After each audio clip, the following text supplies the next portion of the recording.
മഹാത്മാഗാന്ധിയെക്കുറിച്ച് ഇതേ രീതിയിലൊരു പരാമർശം പി സി ജോർജ് നടത്തിയിട്ടുണ്ടെങ്കിൽ സത്യം പറഞ്ഞാൽ പി സി ജോർജിനെതിരെ കർശനമായിട്ടുള്ള നിയമ നടപടികൾ എടുക്കേണ്ടതുണ്ട്. ഞാൻ ഇദ്ദേഹവുമായിട്ടിരുന്ന് സംസാരിച്ചു. ഇദ്ദേഹം വളരെ ഗുരുതരമായിട്ടുള്ള ആരോപണങ്ങളാണ് ഗാന്ധിക്കെതിരെ നടത്തിയത്. ഗാന്ധിക്കെതിരെ മാത്രമല്ല എനിക്കെതിരെ നടത്തിയത്. അപ്പോഴാണ് അദ്ദേഹം എടുത്ത വായിൽ എന്നോട് ചോദിക്കുന്നത്, എന്തേ ഗാന്ധി എന്തേ ദൈവം തമ്പുരാനാണോ? പൂഞ്ഞാർ നിയോജക മണ്ഡലത്തിൽ ഏകദേശം 3000-ലധികം പെൺകുട്ടികൾ ലവ് ജിഹാദിൽ പെട്ടുപോയി എന്നുണ്ട്. ആത്യന്തികമായിട്ട് അദ്ദേഹത്തോട് ഞാൻ തെളിവ് ചോദിച്ചു, നിങ്ങൾക്ക് ഇത് പറയാനായിട്ടുള്ള എന്ത് തെളിവാണുള്ളതെന്ന് ചോദിച്ചപ്പോൾ അദ്ദേഹം എന്നോട് പറഞ്ഞത്, അതായത് മഹാത്മാഗാന്ധി എന്നും RSSന്റെ ഒരു ശത്രു തന്നെയാണ്, അതിനകത്തൊരു സംശയവും വേണ്ട. വർഗീയത പറഞ്ഞു കഴിഞ്ഞാൽ ഞാൻ കുറച്ച് വൈറലാകുമെന്നുള്ള ഒരു മൈൻഡാണ് ഇദ്ദേഹത്തിനുള്ളത്. ഞാൻ മനസ്സിലാക്കുന്നത് ഈ ഒരു തിരഞ്ഞെടുപ്പിൽ 2026 നിയമസഭാ തിരഞ്ഞെടുപ്പിൽ പൂഞ്ഞാർ നിയോജക മണ്ഡലത്തിൽ നിന്ന് റെക്കോർഡ് തോൽവിയായിരിക്കും പി സി ജോർജ് ഉണ്ടാകുന്നത്. ഷാഫി നമസ്കാരം. നമസ്കാരം. ഷാഫി മറ്റൊരു ഓൺലൈൻ മീഡിയ ഉണ്ടായിരിക്കുന്ന സമയത്ത് എടുത്തൊരു ഇന്റർവ്യൂ ആണ് പി സി ജോർജിന്റെ ഒരു ഇന്റർവ്യൂ. അതിന്ന് വിവാദമായിക്കൊണ്ടിരിക്കുകയാണ്. നമുക്ക് ആ വീഡിയോ ആദ്യം ഒന്ന് കാണാം, അതിനുശേഷം നമുക്ക് ബാക്കി കാര്യങ്ങൾ പറയാം. പേര് മാറ്റുന്നതിലാണ് പേര് മാറ്റുന്ന സൗകര്യം. ഗാന്ധിയുടെ ദൈവം തമ്പുരാനല്ലോ. മഹാത്മാഗാന്ധി ദൈവം തമ്പുരാനാണോ എനിക്കറിയത്തില്ല. മഹാത്മാഗാന്ധി ഇന്ത്യയുടെ സ്വാതന്ത്ര്യം നേടിത്തന്ന അങ്ങനെ അവതാരം കൂടെ ബ്രിട്ടീഷുകാരൻ ഊമ്പി തിന്ന് ഈമ്പി നമ്മളെ കടിച്ച് ചെയ്ത് ഒന്നും ഇല്ലാതാക്കി മറ്റ് പരിചയമൊന്നും കിട്ടാനില്ലാതെ ഇട്ടേച്ച് പോയതാണ്. അതിന് എന്നിട്ട് ഉടനെ തന്നെ നമ്മള് ഗാന്ധി സമരം ചെയ്ത് ഉണ്ടാക്കിയെന്നൊക്കെ മണ്ടത്തരം പറയാതെ നിങ്ങളെപ്പോലുള്ള ഷാഫിയെപ്പോലുള്ള ആളുകൾ ഈ മഠയത്തിനാണ് ചെറുപ്പക്കാർ. ഗാന്ധിജിയോട് ഒന്നും ഒരു ചുക്കം ചെയ്തില്ല. എപ്പോഴാ വന്നേ? ആഫ്രിക്ക ചെന്ന് ചവിട്ട് മടിച്ചിട്ടുണ്ട്, അത് ശരിയാ. ആഫ്രിക്ക ചെന്ന് ചവിട്ട് മടിച്ചു, ഇവിടുന്ന് ആരും ചവിട്ടിയില്ല. ഇവിടെ പുള്ളി എന്നാ 2 പെങ്കൊച്ചുകളെ തോളൊക്കെ ഇട്ടുകൊണ്ട് ഇങ്ങനെ നടന്നു പോയതല്ലാതെ ഒരു ഉത്തരവും നമ്മളാരും ചെയ്തിട്ടില്ല. പുള്ളിയെ ഉപദ്രവിച്ചിട്ടുമില്ല. പിന്നെ എന്നാ പറയുന്നത്, പുള്ളി ഇവിടെ വന്നിട്ട് ഞാൻ ആ ഉപ്പ് സത്യാഗ്രഹം നടത്തുന്നത് എന്നാ വലിയ സമരമാ. അതുകൊണ്ടാണ് ബ്രിട്ടീഷുകാരൻ ഇട്ടേച്ചു പോയി. ബ്രിട്ടീഷുകാരന് വേണ്ടെന്നായി. ഈ ഇന്റർവ്യൂ എത്ര മാസം എടുത്തിരുന്നത്?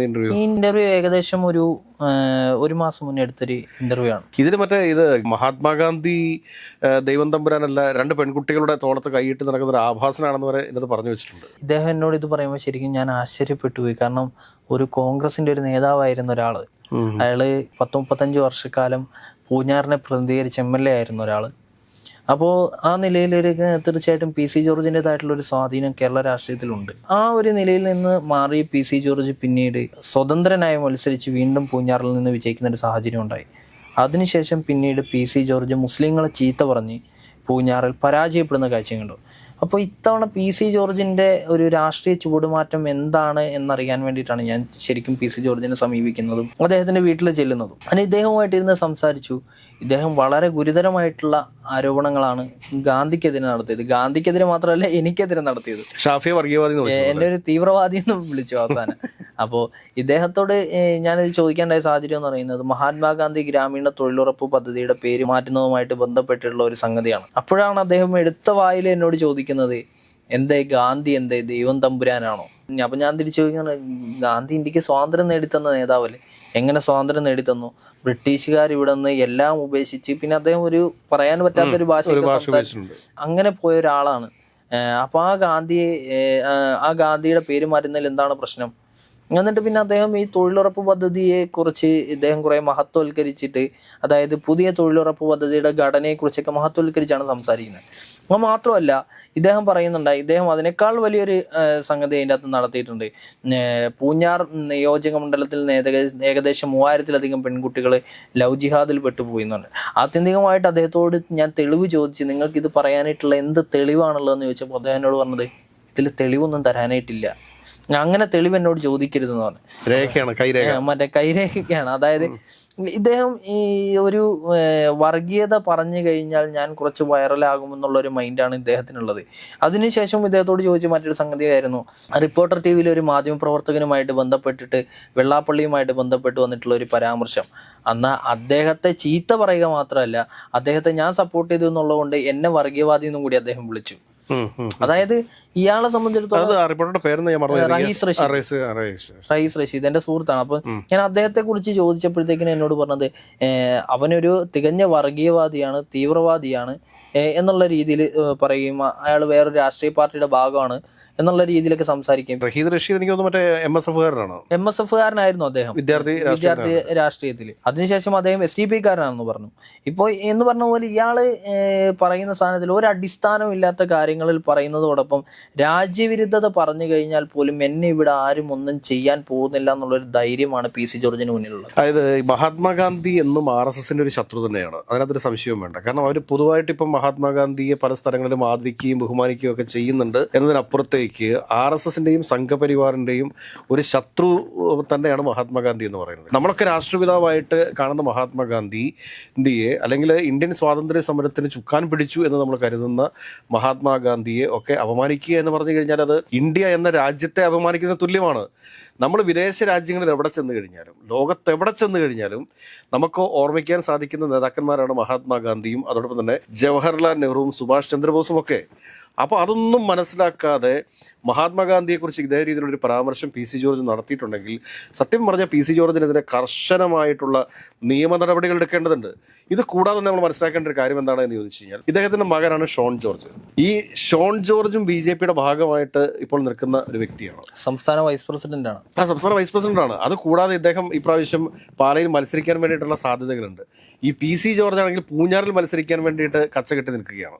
അപ്പോൾ ഇങ്ങനെയൊക്കെയുള്ളൊരു സാഹചര്യത്തിൽ സത്യം പറഞ്ഞു കഴിഞ്ഞാൽ ഈ മകന് ഭാരമായിട്ട് മാറിയിരിക്കുന്നു ഈ ഡാഡി എന്ന് തന്നെ പറയേണ്ടി വരും. ഞാൻ പറയുന്ന കാര്യം എന്താണെന്ന് വെച്ച് കഴിഞ്ഞാൽ ഈ മനുഷ്യൻ്റെ നാക്ക് ഇനിയെങ്കിലും അടക്കി വെച്ചില്ലെങ്കിൽ അത് നമ്മുടെ സംസ്ഥാനത്തിന് തന്നെ വലിയ നാണക്കേടാണ്. എന്തും വായിൽ തോന്നുന്ന എന്തും വിളിച്ചു പറയാം എന്ന രീതിയിലേക്ക് PC ജോർജ് പോകുന്നത് വളരെ വലിയ രീതിയിൽ നമ്മുടെ സംസ്ഥാനത്തിന് നാണക്കേടാണ്. പ്രത്യേകിച്ച് ഞാൻ പറയട്ടെ, PC ജോർജിനെ പോലെയുള്ള ഒരാൾ കേരള കോൺഗ്രസ് രാഷ്ട്രീയവുമായിട്ട് നടന്നിരുന്ന ആളുകൾ ഇന്നിപ്പോൾ അദ്ദേഹം ഏറ്റവും കൂടുതൽ തെറി പറയുന്ന കേരള കോൺഗ്രസിനെയാണ്. കേരള കോൺഗ്രസിൽ കൂടെ വളർന്നു വന്ന ഒരു PC ജോർജ്. ഈ PC ജോർജിനെ കുറിച്ച് പണ്ട് ഈ ഒരു വ്യക്തി പറഞ്ഞ് ഞാൻ ഓർക്കുന്നുണ്ട്, ഒരു പോളച്ചൻ പുതുപ്പാറ എന്ന് പറയുന്നൊരു വ്യക്തി പറഞ്ഞ് ഞാൻ ഓർക്കുന്നുണ്ട്. കാരണം ഇദ്ദേഹം ഞാൻ കൃത്യമായിട്ട് ഓർക്കുന്നില്ല, പക്ഷേ വളരെ മോശപ്പെട്ട രീതിയിലാണ് അദ്ദേഹം എന്ന ആ ഒരു പരാമർശം നടത്തിയിരുന്നത്. കാരണം PC ജോർജിൻ്റെ ഒരു ക്യാരക്ടറിനെ തന്നെ നമ്മൾക്ക് വെളിവാക്കി തരുന്ന രീതിയിലായിരുന്നു. കാരണം അത് എനിക്ക് എൻ്റെ ഓർമ്മയിൽ കിട്ടുന്നില്ല, എനിക്കൊന്ന് എൻ്റെ ഹോസ്റ്റൽ റൂമിൽ മൂത്രം ഒഴിച്ചു വയ്ക്കുമായിരുന്നു, അങ്ങനെ എന്തോ ഒരു സംഭവമാണ്. അതേ രീതിയിലുള്ളൊരു കഥാപാത്രമാണ് ഈ PC ജോർജ് എന്ന് പറയുന്നത്. അപ്പോൾ ഈ PC ജോർജ് ശരിക്കും പറഞ്ഞു കഴിഞ്ഞാൽ BJP രാഷ്ട്രീയത്തിന് കേരളത്തിൽ വലിയൊരു തലവേദനയായിട്ട് മാറും.